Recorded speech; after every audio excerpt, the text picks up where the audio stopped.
Welcome back to 1HEART Live, bringing you the best Caribbean-inspired conversation. And the conversation has been good, it's been real good. Just so you know, I'm Jacqueline Shepherd, and you're tuned into our media special, where we're turning the spotlight onto the media. So far we've talked about the press, and now it's the turn of radio. So to help me break it down, joining Kat in the hot seat, we've got two radio heavyweights. So don't forget to feel free to get in touch and, of course, pose a question to any of our guests, or let us have your thoughts via Twitter. You can send us a tweet at 1HEARTTV, send us an email, connect@1hearttv.com, or, of course, you can give us a call, join in the conversation live on 0207 819 6460. OK, so he's a legendary DJ with a career that spans decades, if not a millennia. Does that mean? And he has many a tale to tell. So let's welcome Soca Vision's Martin J to the studio.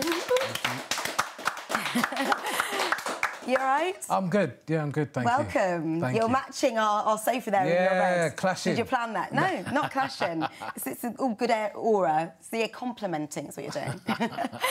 OK, so we're going to hear more from Martin in just a moment. But, of course, we have another guest. She was the producer who helped launch BBC One Extra, and as an award-winning executive, and finds time to be a public speaker. Thank you very much, because it means that she's speaking to us. Let's hear it for Ruby Mulraine. You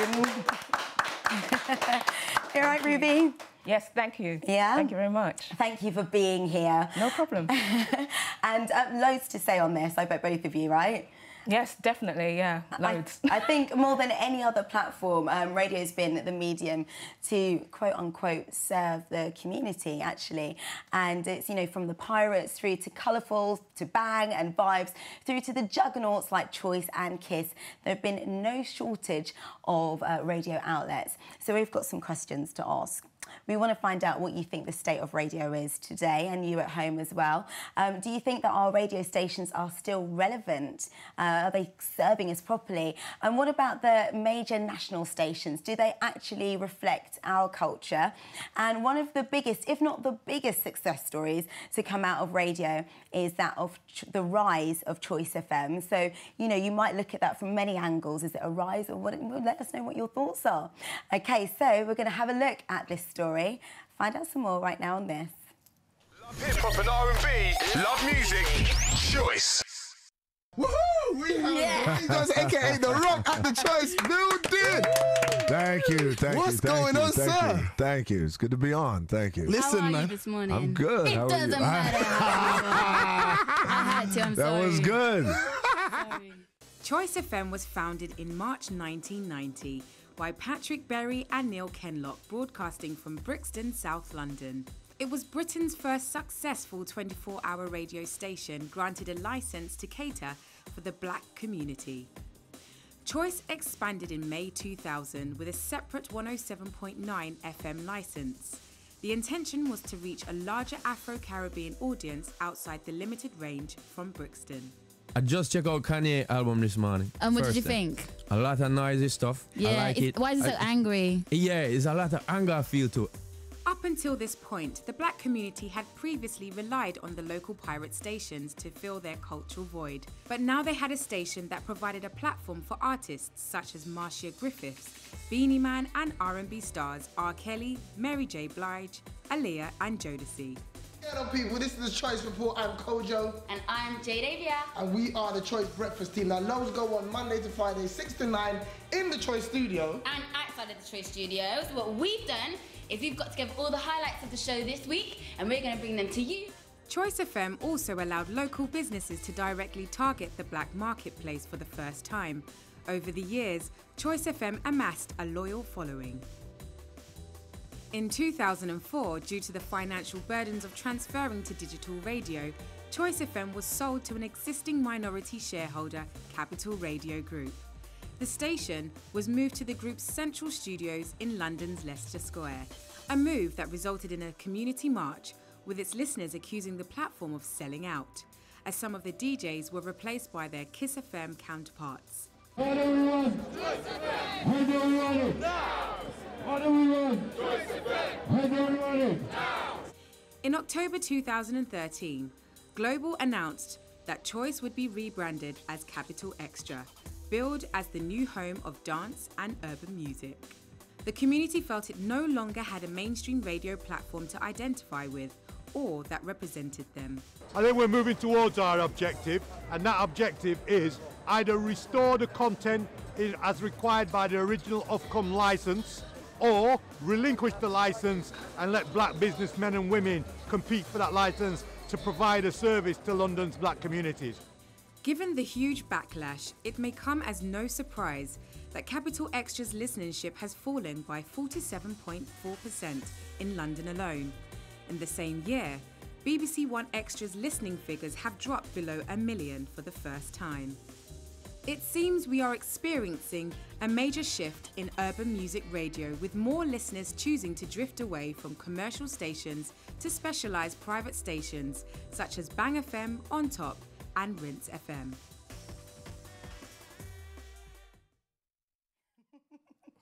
That was good. I felt like that was good. I felt like that was really good. I mean, what a story. But how does it make you all feel? Because, you know, you've worked on Choice and obviously you're so significant on the radio landscape, Ruby. How does it make you feel seeing that film? Disappointed, actually. Disappointed, OK.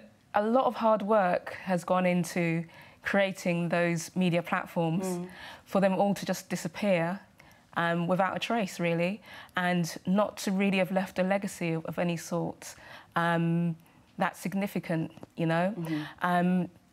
I think that's what it is, really, that there's nobody that's really sort of sitting down and writing the history of what's actually taken place, so that people can actually learn that there's something beforehand. So, you know, young people today will have a platform such as SBTV, they'll have Link Up TV, but then won't realise that there were other platforms that actually took place before that, that actually set the groundwork for what they actually have as well. So I find it quite disappointing that there's no link between those eras. Martin, how do you feel about that? I mean, there's a lot to be celebrated in regards to it was a successful station, which is why then a bigger conglomerate wanted to buy it out. So there is something to be celebrated there. But then, of course, a lot of the identity was lost, which is why people got very upset, which is what you're talking about. So how does it make you feel seeing that journey and where it's at now? I think one of the things that went through my mind whilst I was watching that was that that is a very small chunk of the Choice history. Sure, of course. You know, when you think that it was 25 years old, it would have been 25 years old this year. Wow.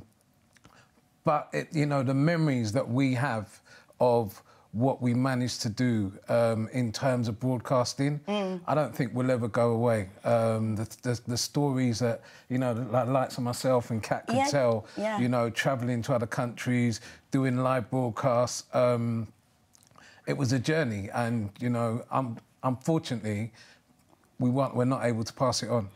I mean, the fact of the matter is that things have to evolve, things need to change, need to stay contemporary. Kat, you were there as well. I mean, it might be a tough one, but how would you have liked to have seen it evolve then? You know, if not to the guise that it's in now, which is Capital Extra, how could Choice have remained contemporary, still well-funded, and then kept its place there?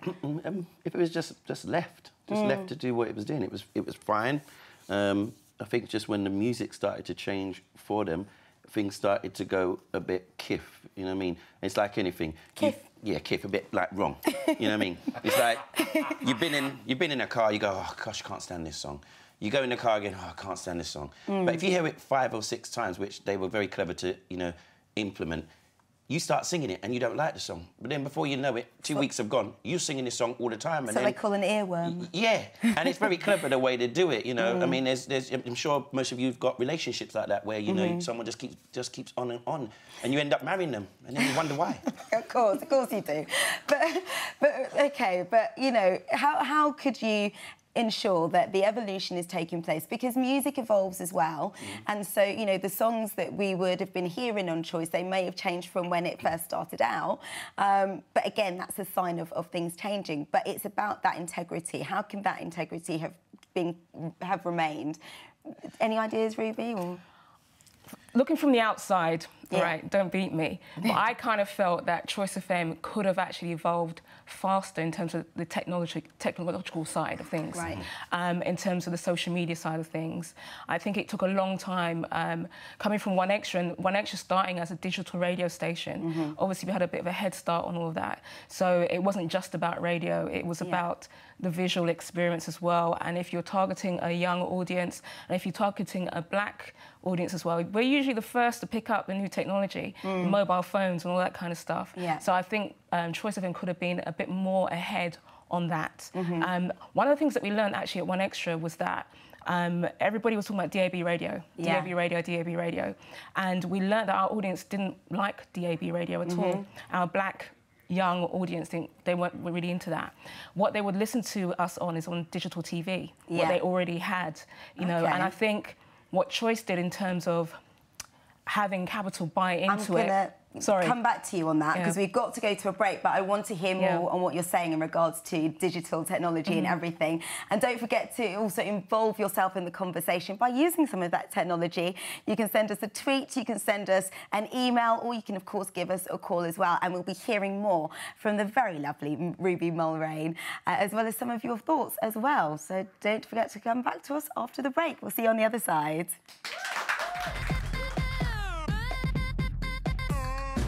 Music is just art reflecting life. We profile some of Jamaica's leading dancehall artists. So you know we're just gonna eat it up, guys. Home sweet home, away in the zone. So watch you now. The Almighty ya protect him. I said the Lord will not forsake him. Said Jah nah go make me suffer by the hands of the wicked. So we need them aliquid.